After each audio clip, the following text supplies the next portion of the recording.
هو ليه برنامج قطايف بتاع الفنان سامح حسين نجح كل النجاح ده رغم كل اللي فيه؟ شخصيتك مش لازم تتعب عشان تبنيها. ممكن تطلع للناس بأي شخصية تعجبك. عايز تبقى مثقف؟ شير أي كلام في آخره نجيب محفوظ. الفنان سامح حسين اللي معروف عندنا كلنا بالكوميديان الجامد جدا اللي اشتغل في حاجات كتير ومعظمها كلها فيها رسائل وكلها بتقدم كوميديا بشكل محترم وشكل يخليك تبقى عايز تتفرج عليه اكتر واكتر، من ايام راجل وست ستات اللي طلع فيه مع الفنان اشرف عبد الباقي وكان مقدم فيه شخصيه اللي فعلا حققت نجاحات كتير جدا، وكان المسلسل ده اول سيت كوم يحقق النجاح ده بالطريقه دي مع الفنان اشرف عبد الباقي والفنان سامح حسين. من راجل وست ستات لأعمال فنية كتيرة منهم للأطفال زي القبطان عزوز اللي برضه كلنا اتربينا عليه وكنا بنحبه جدا، ودخل في الدراما واللص والكتاب والشخصيات اللي عملها سامح حسين ومعلقة جدا مع الناس. بعد كده من عمل لعمل لحد ما لقينا سامح حسين بدأ يقل جدا في الأعمال، وفجأة فاجئنا إنه سامح حسين ما بقاش موجود على الساحة. كل الموضوع بقى ليه شوية أفلام قديمة بتتعرض أو مسلسلات قديمة وهو ما بيعملش حاجة جديدة، وطبعا الناس كلها استغربت ليه سامح حسين ما بيعملش حاجات جديدة. من ايام قليله عرفنا ان سامح حسين بيعمل برنامج اسمه قطايف.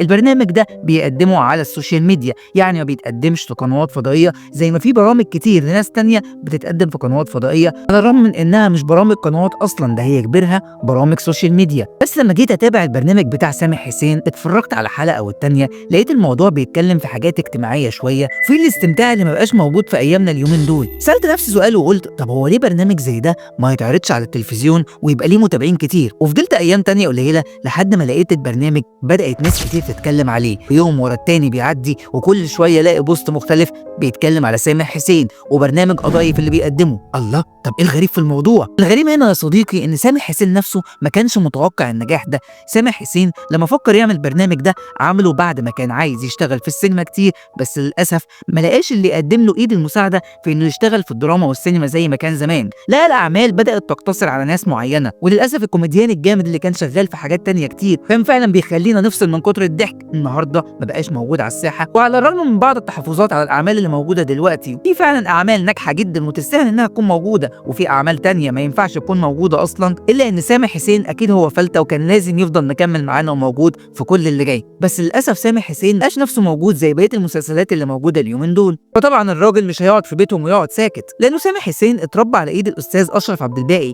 الاستاذ اللي بجد علم كل الفنانين انه لازم يتلون ولازم يغير من نفسه مهما كانت الظروف اللي حواليه، لازم يتنقل من مرحله لمرحله حتى لو كانت المرحله دي مقفوله، لازم يدخل في مرحله جديده زي ما اشرف عبد الباقي عمل في مسرح مصر وفي مشاريع كتيره جدا. فضل يتنقل من مشروع لمشروع وينقل النجاح معاه، على الرغم من ان كل المواجهات اللي كانت بتيجي ضده كان بيلاقي نفسه مش شغال في حاجات كتير، الا انه قدر يعمل لنفسه حاجه مميزه وينجح في اي حاجه يدخل فيها. وعلى نفس الخطوات دي انا شايف سامح حسين دخل فيها بالظبط، لانه لما ما لقاش نفسه موجود في الدراما في الاخر الطلب عليه ما بقاش زي الاول، الراجل قرر يعمل لنفسه حاجه خاصه بيه وحاجه في نفس الوقت تكون مختلفه تماما عن كل اللي فات. الكوميديان الجامد بيقدم برنامج اجتماعي وديني، وبرنامج بشكل لذيذ وهادي من غير اي شو، من غير اي انبهار باي حاجه، الموضوع كله بكاميرا ومدير تصوير، وهقول لكم في الاخر مدير التصوير ده طلع مين، وشويه اضاءه في استوديو بسيط، وبدا يصور الفيديوهات بتاعته. اول ما بدا الموضوع عرض البرنامج بتاعه على القنوات الفضائيه، بس للاسف القنوات اللي كانت بتجري ورا الحاجات اللي بتعمل فلوس بس قالت على البرنامج بتاعه انه مش هينجح ومحدش هيقبله، لان الناس في الفتره دي بتبقى عايزه حاجات كوميديه ومقالب او حاجات تكسب فلوس، لكن الناس مش عايزه تسمع كلمتين. بس قرر سامح حسين ان هو يكمل وبدا فعلا يعمل البرنامج بتاعه من غير ما اي حد يكسر اي اهداف ليه، لان اللي عنده شغف في حاجه بيكمل فيها مهما كان اللي حواليه بيقولوا له. فعلا سامح حسين قرر انه يكمل البرنامج على السوشيال ميديا، وبدا الحلقات بتاعته حلقه ورا الثانيه ورا الثالثه. في الاول البرنامج كان برنامج عادي لحد ما بدا ياخد الترند، ولحد دلوقتي الترند بتاعه عمال يطلع، لانه بجد مختلف في كل حاجه، مختلف بانه بيقدم المحتوى اللي ما بقاش موجود دلوقتي. الناس تقريبا كانت فقدت الثقه في معظم المحتوى اللي موجود،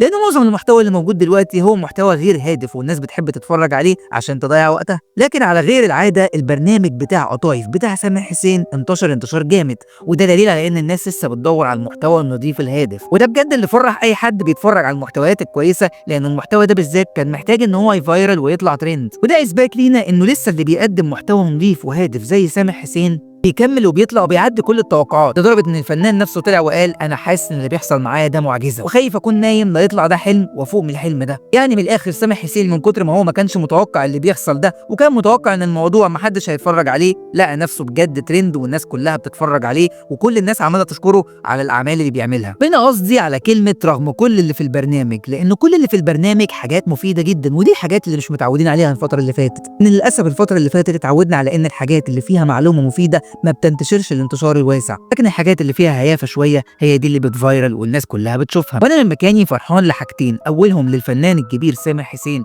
الكوميديان الجامد اللي انا برضه لسه مستني ان اشوف له اعمال جايه كتير، ولاني فرحان لنجاحه ده لان النجاح ده بجد يستاهله، لانه تعب وعمل اللي عليه وقدم المحتوى الهادي الجميل اللي اي حد ممكن يستفيد منه. ومن ناحيه تانيه فرحان ان الناس بدات تفوق لبعض الحاجات المهمه اللي في الاخر هي بجد الحاجات اللي هتكمل معانا. بحب اوجه رساله شكر للفنان سامح حسين واقول له كمل، واي حد تاني نفسه ان هو يطلع ويعمل محتوى كويس سواء محتوى تعليمي او حتى ترفيهي بس بكوميديا نظيفه، انا بتمنى ان كل الناس تتابعه، بجد نغير حياتنا لحياه هادفه جدا. بمناسبه مدير التصوير هو واحد مسيحي، وسامح حسين نفسه اللي قال عليه انه ده مدير تصوير مسيحي وبيصور معاه برنامج قطايف، اللي انا بعتبره من وجهه نظري ان هو برنامج اجتماعي حتى لو كان فيه جزء ديني. انا عادل مجدي، شير كتير جدا للفيديو ده عشان نعرف ان المحتويات الهادفه لسه الناس بتدور عليها. كل اللي لسه ما عملش متابعه يا ريت دلوقتي نعمل متابعه عشان هنشوف الفتره اللي جايه حاجات كتيره جدا. واستنى رايك في البرنامج بتاع قطايف بتاع سامح حسين، قول لي انت بتحب نوعيه البرامج دي ولا بتحب نوعيه برامج تانية، ويا ريت تقول لي عليها.